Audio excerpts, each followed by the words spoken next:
có tiền 1-2 nghìn thả gì có đấy không?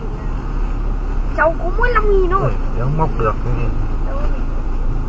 Thế rồi, túi quần kia. Quần này không có.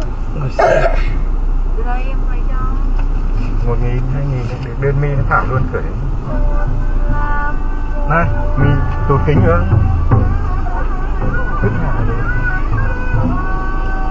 Vậy anh thằng đầu kéo kìa.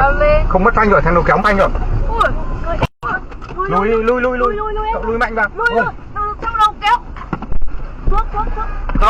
Không việc gì đâu. Nhanh lên. Không việc gì đâu, hết rồi.